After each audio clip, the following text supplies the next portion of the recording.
The Shroud of Turin is one of the most debated relics on Earth. For centuries, it has drawn pilgrims, skeptics, scientists, and dreamers. To believers, it is the burial cloth of Jesus Christ, miraculously marked at the moment of resurrection. To skeptics, it is a medieval masterpiece of forgery. Between those two views lies a battlefield of science, faith, and mystery. Today, we're going to dive deep into the history of the Shroud, the science that challenges it, the mysteries that still can't be explained, and the reason millions of people continue to be captivated by a single piece of linen. The mysterious first appearance. The Shroud's trail begins not in the time of Christ, but in the 1300s. Around 1354, a French knight named Geoffroy de Charny presented it to a church in the small town of Lirey, France. It immediately sparked devotion and suspicion.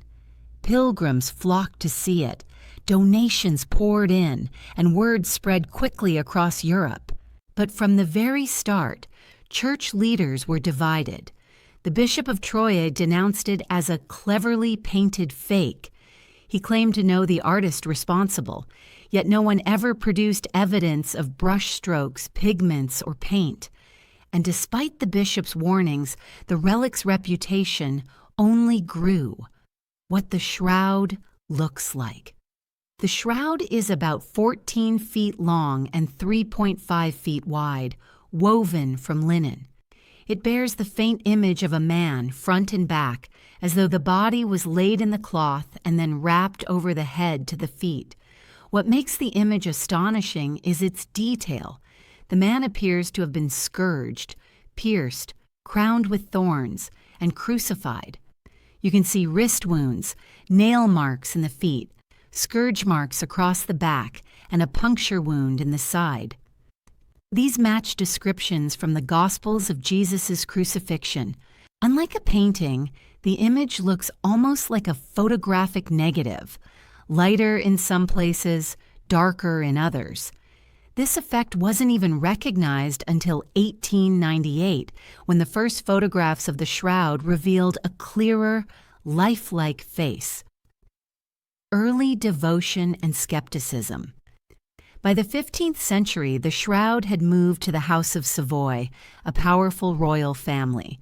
They guarded it as a treasure, transporting it across Europe and eventually bringing it to Turin, Italy, where it has remained.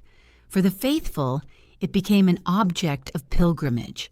They saw it not only as proof of Christ's suffering, but as a miraculous sign of resurrection itself.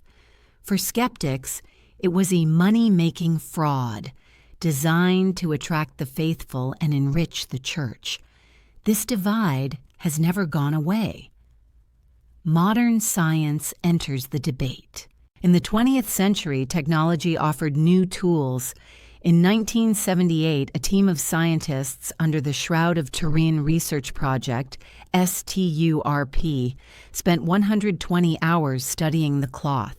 They used X-rays, ultraviolet light, spectroscopy, and microscopic analysis. Their conclusion stunned everyone. The image was not painted, printed, burned, or stained by any known method. There were no brushstrokes, no pigments, no dyes. The image resides only on the very top fibers of the linen, only a few microns deep. Beneath that surface, the threads are clean. This ruled out conventional artistry, but it didn't prove divinity. The 1988 carbon dating test. In 1988, the Vatican allowed small pieces of the Shroud to be cut and tested. 3 independent labs in Oxford, Zurich, and Arizona conducted radiocarbon dating. The results were consistent. The linen dated between 1260 and 1390 AD.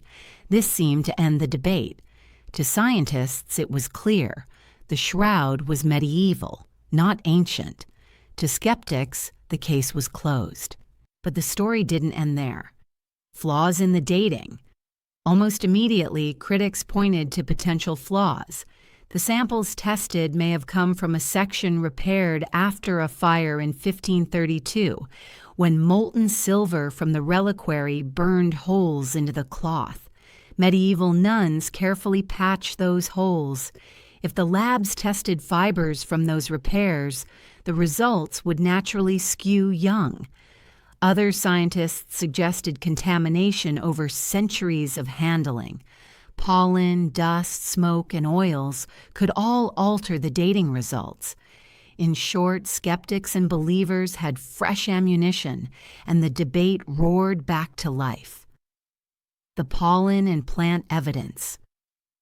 In the 1970s, Swiss criminologist Max Frey collected pollen samples from the Shroud. He claimed to find grains from plants native to the Middle East, including species growing only around Jerusalem. If true, that would suggest the cloth had once been there. Later critics accused Frey of contamination or even falsification, but later studies again confirmed unusual pollen types, including some consistent with Mediterranean and Middle Eastern plants. While not definitive, the pollen evidence complicates the picture. The blood debate. Another central question: are the reddish stains on the shroud actually blood? Forensic tests have suggested they are consistent with human blood, specifically type AB. Microscopic analysis has shown hemoglobin and other proteins present. Other studies argue the stains behave like pigments, possibly applied by an artist.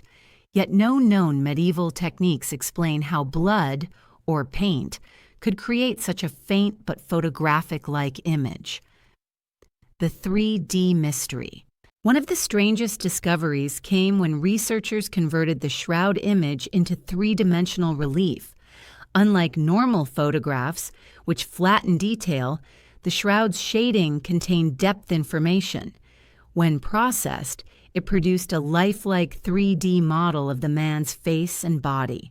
No medieval artist could have encoded 3D information in a flat image. This remains one of the shroud's greatest scientific puzzles: fire and survival. The shroud's history is dramatic. In 1532, it survived a devastating fire in the chapel of Chambéry, France. The silver reliquary holding it melted, burning holes in the cloth. Nuns patched it with triangular pieces that are still visible today. Despite centuries of exposure, fire, water damage, and smoke, the faint image has never faded completely. The survival of such a fragile relic only deepens the aura of mystery around it. The pilgrimage and the popes. Since moving to Turin in the 16th century, the shroud has been displayed on rare occasions, usually once every few decades. Each exhibition draws millions of pilgrims. Popes have referred to it as a mirror of the gospel and an icon of suffering. The Catholic Church officially avoids declaring it authentic, but its reverence is unmistakable. Cultural impact. The shroud has inspired books, documentaries, debates, and endless speculation. For believers, it strengthens faith. For skeptics, it represents the power of human imagination. For scientists, it remains an unsolved riddle that blends history, chemistry, physics, and theology. It has even influenced popular culture. Films, novels, and conspiracy theories often reference it, weaving it into stories of secret societies, hidden relics, and divine mysteries. Why it still matters. So why, in an age of advanced science, does the Shroud of Turin still captivate? Partly because it sits in the tension between faith and science. Carbon dating says medieval, yet image formation remains unexplained. Forensics show blood, yet critics argue pigments. Pollen suggests Jerusalem, yet skeptics dismiss contamination. Every answer raises new questions, and in that uncertainty, the shroud thrives. Conclusion: The Shroud of Turin remains a paradox. Science declares it medieval, yet cannot explain its image. Faith declares it divine, yet cannot prove it. Perhaps the real power of the shroud lies not in its origin, but in its effect. For centuries, it has forced people to confront questions of belief, skepticism, and the very limits of knowledge. Whether miracle or hoax, it continues to speak to something deeper in us, a hunger for mystery and a longing for meaning. So what do you think? Is it a relic of Christ, a brilliant medieval fake, or something beyond both categories? Comment, like, and subscribe for more deep dives into history's most enduring mysteries.